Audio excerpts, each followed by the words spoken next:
At the very outset, I pay my respectful homage and tribute to Professor H.K. Barpujari, who was a doyen of history, studies of history in Northeast India in general and India in Northeastern India in general and Assam in particular.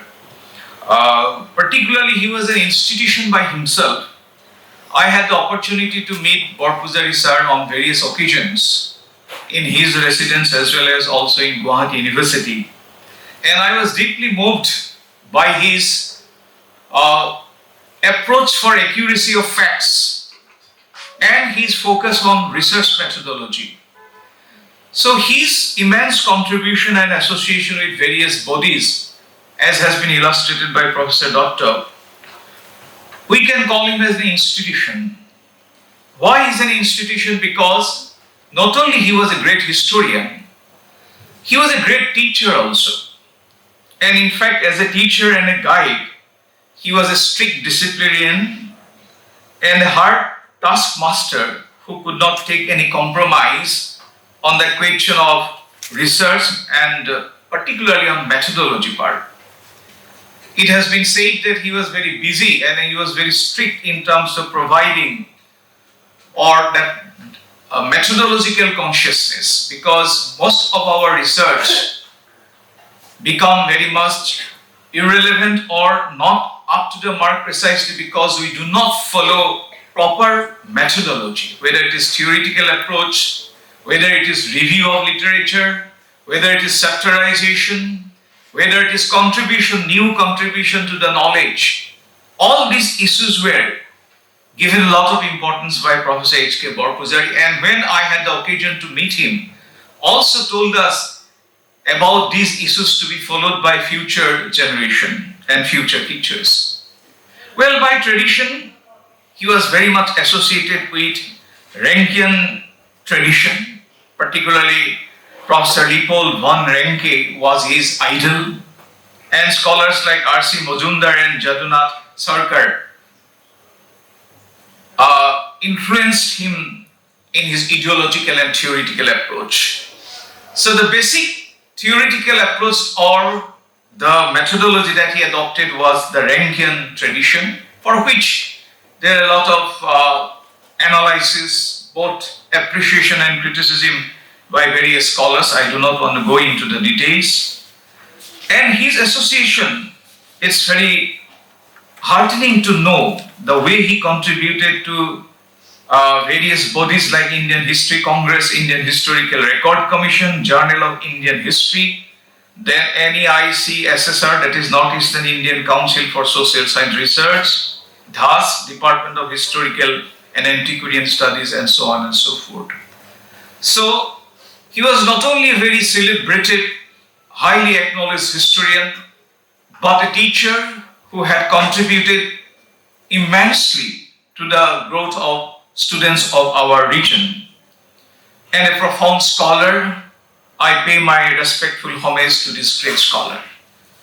Well, the topic that has been chosen, that is connecting the past with the present and the politics of identity formation, I just like to flag off a certain issues, not necessarily that that our scholar who is present today, Madam Basak Madam, is going to talk about, but just to flag off certain issues for your consideration. Well, the idea of connecting the past with the present is central to the politics of identity formation in almost every part of the globe, particularly in Northeast India, where ethno-national politics play the most dominant role. And particularly for a smaller nationality like Assamese, this identity formation or the contestation of identity becomes a very central figure, whether it is in sociology, whether it is in political science, history, or in other annals of social science. Now, how in particularly in state of Assam, how history is invoked. For example, there are certain figures that I would like to talk about, like Kumar Bhaskar Varma, the 7th century ruler of Kamrupa, who is often invoked as a marker of Assam's early state formation and its connection with wider South and Southeast Asian political networks. His association with Harsha is highlighted to emphasize Assam's historical prominence and integration into pan-Indian history. Their friendship symbolizes early political integration between Northeast India and Gangetic Plains. Moreover, it reflects not only a military cooperation but also a very highly successful diplomatic cooperation.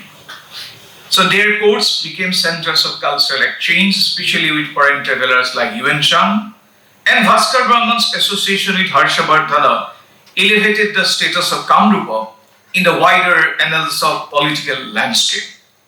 Similarly, Maharaj Prithu, remembered for resisting the invasion of Bakhtir Khilji in the earlier 13th century, who was a Turco-Afghan military general leading the conquest of the eastern Indian region.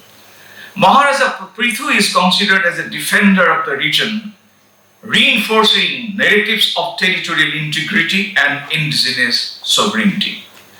The two-line Kanai Borohi rock inscription in northern Gauhati briefly records how in 1206 the Turks perished and they were lost in that particular battle. Then figure of Sukapha, the founder of Ahom kingdom, plays a particularly significant role in contemporary identity politics. Celebrated annually through events like Ahom Divas, Sukapha is portrayed as a unifier of a composite Assamese identity by integrating various diverse ethnic groups. His legacy is often celebrated and invoked on inclusivity, indigeneity, and the idea of plural Assamese society. Then Mahapurush Sankardeva represents the cultural and spiritual dimension of identity formation, the Neo-Vaishnavite movement. Even the foundation, the present cultural, social fabric of Assamese society is laid by, it will not be an exaggeration to say that it is laid by Mahapurush Sankardeva. So he invoked a society composing various plural societies by integrating various elements of plural society of Assam. Well, I do not want to elaborate. Then another figure is Lachit Borphukan, the hero of Battle of Saraighat. It has become a powerful symbol of resistance and regional pride. Well, ladies and gentlemen, this process of invoking or implanting history or historical figures is sometimes not neutral. It involves selective emphasis and reinterpretation, reflecting ongoing negotiation over belonging, ownership, heritage, and power structure in our region.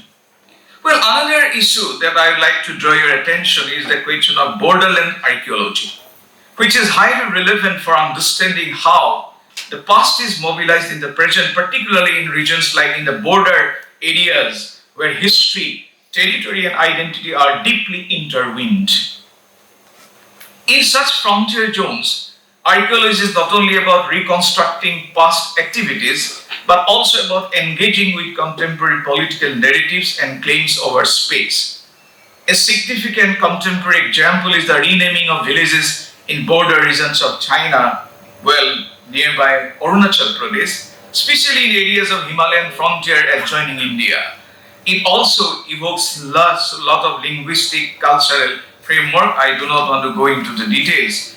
Well, conclusively, if we look at history provides a vast arena of sources, vast arena of avenues. Here I would like to refer to 5 areas that we need further discussion, maybe analysis by our future scholar.